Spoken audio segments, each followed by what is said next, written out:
Hello students, welcome back in HW current affairs. आज है 26 अप्रैल। आज हम लोग पढ़ने वाले हैं 26 अप्रैल की इंपॉर्टेंट करंट अफेयर्स।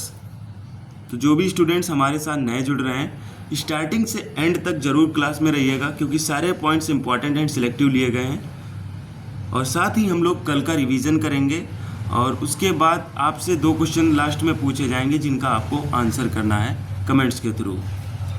और पूरी क्लास जो होगी वो 10 मिनट के अंदर आज हम लोग पढ़ने वाले हैं। तो हमारा पहला क्वेश्चन है, हाल ही में भारत स्टील 2025 के 6वें यानी कि 6th संस्करण का आयोजन कहाँ किया गया? तो ये मुंबई में हुआ है। बात कर लेते हैं इंडिया स्टील 2025 का। ये 6th एडिशन था, 24 से 26 अप्रैल तक चला 2025, और ये मुंबई में हुआ। मैंने आपको क्लियर करा दिया पहले ही। बात कर लेते हैं फर्स्ट एडिशन। जो फर्स्ट एडिशन हुआ था वो 2013 में हुआ था। बात करते हैं लास्ट 5th एडिशन, मतलब 6th से जो पहले हुआ था 5th एडिशन की, वो 2023 में मुंबई में हुआ था। तो सारे पॉइंट्स आपको क्लियर हो गए होंगे, आई होप। तो चलते हैं अपने सेकंड क्वेश्चन पे। हमारा सेकंड क्वेश्चन है, हाल ही में लता दीनानाथ मंगेशकर पुरस्कार 2025 से किसे सम्मानित किया गया? तो ये कुमार मंगलम बिरला जी को किया गया है। अब बात कर लेते हैं कुछ रिलेटेड पुरस्कार की, जो कि आने की संभावना है एग्जाम्स में, इम्पॉर्टेंट पॉइंट्स हैं। तो पहला पुरस्कार है महाराष्ट्र भूषण पुरस्कार। तो ये मिला है राम वी सुतार को। बात करें अगले पॉइंट की, तो 59वां ज्ञानपीठ पुरस्कार किसको मिला है? तो ये विनोद कुमार शुक्ल जी को मिला है। चलते हैं अपने अगले पॉइंट्स पे। संगीत कालनिधि पुरस्कार, तो ये RK श्री कुमार, जो कि वायलिन वादक हैं, देख सकते हैं यहाँ पे, ये वायलिन वादक हैं, इनको मिला है कालनिधि पुरस्कार। बैकग्राउंड में कोई भी नॉइज आ जाती है तो इसको इग्नोर करिएगा। तो अगला पॉइंट है एबल पुरस्कार 2025 किसको मिला? तो ये मसाकी काशीवारा जी को मिला है।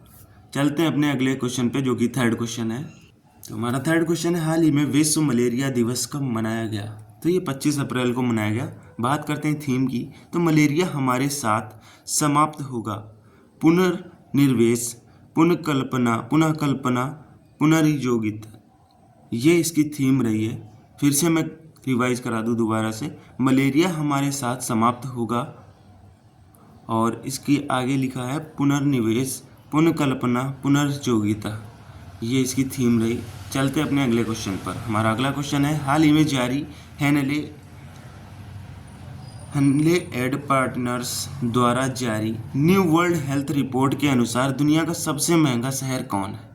तो ये मोनाको है, और सेकंड नंबर पर है न्यूयॉर्क, थर्ड नंबर पे है हांगकांग, पहले नंबर पे है मोनाको।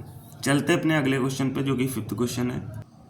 तो क्वेश्चन है, हाल ही में फ्रांसीसी नागरिक सम्मान officer of the order of arts and letters से सम्मानित किया गया। कौन सम्मानित किया गया? तो ये पायल कपाड़िया जी सम्मानित की गई हैं। इनके जो एक मूवी थी all we imagine as a light, movie की निर्देशक रही है ये। तो चलते हैं अपने अगले क्वेश्चन पे। हमारा अगला क्वेश्चन है, भारत का पहला क्वांटम कंप्यूटिंग विलेज किस राज्य में स्थापित किया जा रहा है? तो ये आंध्र प्रदेश में किया जा रहा है। इसका उद्देश्य क्या है आपको बता दूं, इंडिया तथा आंध्र प्रदेश को टेक्नोलॉजी का हब बनाना तथा क्वांटम रिसर्च डेवलपमेंट करना, ये इसका उद्देश्य है। इसलिए यहाँ आंध्र प्रदेश में ये भारत का पहला क्वांटम कंप्यूटिंग विलेज बनाया जा रहा है। चलते अपने अगले क्वेश्चन पे। तो साथियों, अगला क्वेश्चन है, पहलगांव के हमले के बाद आक्रमण अभ्यास का आयोजन किसने किया? तो ये इंडियन एयरफोर्स कर रही है, जो कि अभ्यास कर रही है लड़ाई लड़ने के लिए। उसको मुंह तोड़ जवाब देने के लिए अभ्यास हो रहे हैं, और दिया भी जा रहा है, जैसा कि आपने न्यूज़ में भी देखा होगा। चलते हैं अपने अगले क्वेश्चन पे। IMF की वर्ल्ड इकोनॉमिक आउटलुक रिपोर्ट के अनुसार दुनिया की सबसे तेजी से बढ़ती अर्थव्यवस्था 2025-26 में कौन सी होगी? तो ये इंडिया की होगी। बात कर लेते हैं IMF की फुल फॉर्म की, तो इंटरनेशनल मॉनेटरी फंड इसकी फुल फॉर्म होती है। स्थापना इसकी 1 जुलाई 1944 में हुई थी। 191 मेंबर हैं करंट टाइम पे। हेडक्वार्टर की बात करें तो वाशिंगटन DC में हेडक्वार्टर है। और MD की बात करें तो क्रिस्टालिना जॉर्जिया, इनकी क्रिस्टालिना जॉर्जिवा इनकी MD है। चलते अपने अगले क्वेश्चन पर। साथियों अगला क्वेश्चन है 9th। तो फायर सेफ्टी वीक 2025 को कब मनाया जा रहा है? तो ये 21 से 25 अप्रैल तक मनाया गया है। चलते हैं अपने अगले क्वेश्चन के, जो कि लास्ट क्वेश्चन है। हाल ही में Times Higher Education Asia ranking 2025 में भारतीय संस्थानों में शीर्ष स्थान किसे मिला है? तो ये मिला है IISc बेंगलुरु को। चलते हैं अपने रिवीजन पॉइंट्स पर। उससे पहले हमारा एक लास्ट क्वेश्चन भी रह गया था। तो ये क्वेश्चन है, हाल ही में देश के 107वें राष्ट्रीय उद्यान का दर्जा किसे मिला है? तो ये सिमलीपाल राष्ट्रीय उद्यान, जो कि उड़ीसा में पड़ता है। पहले यह एक TR था। तो TR की फुल फॉर्म यहाँ पर है, TR मतलब यहाँ पे टाइगर रिजर्व से रिलेट हो रहा है। तो ये सिमलीपाल जो राष्ट्रीय उद्यान है, जो उड़ीसा का है, पहले ये TR टाइगर रिजर्व था। चलते हैं कुछ रिलेटेड पॉइंट्स पे जो एग्जाम में आ सकते हैं, इनकी संभावना है। सबसे बड़ा नेशनल पार्क है हेमिस नेशनल पार्क, आपको शायद पता होगा। तो ये लद्दाख में पड़ता है। सबसे छोटे नेशनल पार्क की बात करें तो ये साउथ बटन है, जो कि अंडमान निकोबार में पड़ता है। चलते अपने रिवीजन पॉइंट्स पे। तो हमारा पहला क्वेश्चन है, हाल ही में पहलगांव आतंकी हमले के बाद भारतीय वायुसेना ने कौन सा ऑपरेशन शुरू किया? तो ये ऑपरेशन टिक्का शुरू किया है। इसका नाम है ऑपरेशन टिक्का। बहुत ही इंपॉर्टेंट पॉइंट है, एग्जाम में आ सकता है। तो ये 22 अप्रैल को अनंतनाग जिले में पहलगाम घाटी में हमला हुआ, जिसमें 27 लोग मारे गए। इसके बाद इस ऑपरेशन टिक्का को एक्टिव कर दिया गया। बात करते हैं सेकंड क्वेश्चन की। सेकंड क्वेश्चन है, हाल ही में विश्व आर्थिक मंच के अध्यक्ष ने इस्तीफा दे दिया है, उसका नाम क्या है? तो ये क्लोस रावा है। तो विश्व आर्थिक मंच को इंग्लिश में बोलते हैं वर्ल्ड इकोनॉमिक फोरम। स्थापना इसकी 1971 में हुई थी। हेडक्वार्टर इसका कोलोजनी, जो कि स्विट्जरलैंड में पड़ता है। प्रेसिडेंट इसके बोर्ज ब्रेंडे हैं, और ये जारी करता है global gender gap index, global travel and tourism index, global competitiveness index, ये सारे इंडेक्स ये जारी करता है। चलते अपने थर्ड क्वेश्चन पे। तो साथियों third question, 2025 Wisden cricketers magazine में किसे शीर्ष स्थान मिला? ये जसप्रीत बुमराह को मिला है मेंस में, जो कि 2024 में मिला। बात करें वुमेन्स की तो स्मृति मंदाना को मिला, जो कि 2018 में मिला था और 2024 में मिला। चलते हैं अपने फोर्थ क्वेश्चन पे। फोर्थ क्वेश्चन है, बुद्ध धाम तथा पूर्वोत्तर भारत की संस्कृति पर अंतर्राष्ट्रीय सम्मेलन कहाँ हुआ? तो ये अरुणाचल प्रदेश में हुआ। यहाँ पे नामसाई के स्थान पर हुआ है। बात करें अरुणाचल प्रदेश की कैपिटल की तो ईटानगर पड़ती है। CM यहाँ के पेमा खांडू जी हैं और गवर्नर हैं KT पटनायक। चलते अपने फिफ्थ क्वेश्चन पे। फिफ्थ क्वेश्चन है, हाल ही में 7th जनरेशन की AI चिप आयरन बोर्ड किसने लॉन्च की? तो ये गूगल ने लॉन्च की है। ये दुनिया की सबसे तेज सुपर कंप्यूटर से भी 24 गुना तेज है। चलते अपने अगले क्वेश्चन पे। तो अगला क्वेश्चन है, पुरावशेषों का ग्राम स्तरीय सर्वेक्षण पूरा करने वाला पहला राज्य बना है। तो कौन सा राज्य बना है? तो ये कर्नाटक बना है।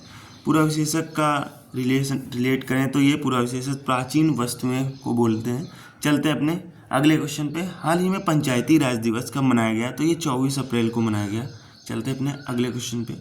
तो अगला क्वेश्चन है, दुनिया की पहली ह्यूमनाइड रोबोट ऑफ मैराथन कहाँ हुई? तो ये चाइना में हुई। बात करें अगले 9th क्वेश्चन की, सेबी की 11वें प्रमुख के रूप में किसे नियुक्त किया गया? ये तुहिंदकांत पांडे जी को किया गया है। केंद्रीय पुरातत्व सलाहकार बोर्ड की 38वीं बैठक कहाँ आयोजित हुई? तो ये न्यू दिल्ली में हुई। बात कर लेते हैं, कल जो क्वेश्चन पूछा था हमने, तो इसका नाम ये क्वेश्चन था, अंग्रेजी को अपनाने आधिकारिक भाषा के रूप में किसने नामित किया? फिर से मैं रिवाइज कर दूं, अंग्रेजी को अपनी आधिकारिक भाषा के रूप में किसने नामित किया है? तो ये हमने पूछा था रिसेंट में, किसने अंग्रेजी को, जो इंग्लिश लैंग्वेज है, उसको आधिकारिक रूप में किसने अपनाया? तो काफ़ी स्टूडेंट्स के गलत जवाब आए थे। यही होता, मैं इसीलिए क्वेश्चंस रखता हूँ कि आप लोग जब क्वेश्चंस करेंगे कहीं से, अगर आपको याद है तो आंसर करेंगे, या फिर कहीं से ढूंढ के गूगल से करेंगे। अगर गूगल से ढूंढ के भी करते हैं तब भी आपको नॉलेज होगा, याद रहेगा कि आपने किया है क्वेश्चन। तो इसका मैं आंसर बता दूं, ये USA ने किया है। USA ने अभी रिसेंट में इंग्लिश को ऑफिशियल और तथा 1-2 लैंग्वेज और हैं, जैसे चाइनीज़ है और 2-3 लैंग्वेज को उसने आधिकारिक रूप से ऑफिशियल कर दिया गया है, जिसमें इंग्लिश को मेनली किया गया है। तो USA इसका आंसर होगा। चलते हैं अपने आज के क्वेश्चंस पे, जिन्हें आपको आंसर करना है। तो साथियों आज के क्वेश्चन आपके सामने रहे, सर्वाधिक नेशनल पार्क किस राज्य में है, ये आपको बताना है। सिंध नदी का उद्गम स्थान बताना है, कहाँ से उद्गम होता है। तो मेन यही इसका जो है मोटिव है। आप आंसर करेंगे, गलत होगा सही होगा, उसका राइट आंसर आपको पता ही चल जाएगा। तो इससे ये आपके दिमाग में ये चीज़ें बनी रहेंगी और हमेशा याद रहेंगी। तो स्टूडेंट्स आज के लिए इतना ही, मिलते हैं नेक्स्ट इंपॉर्टेंट करेंट अफेयर्स की क्लास में। And thank you, stay and connected.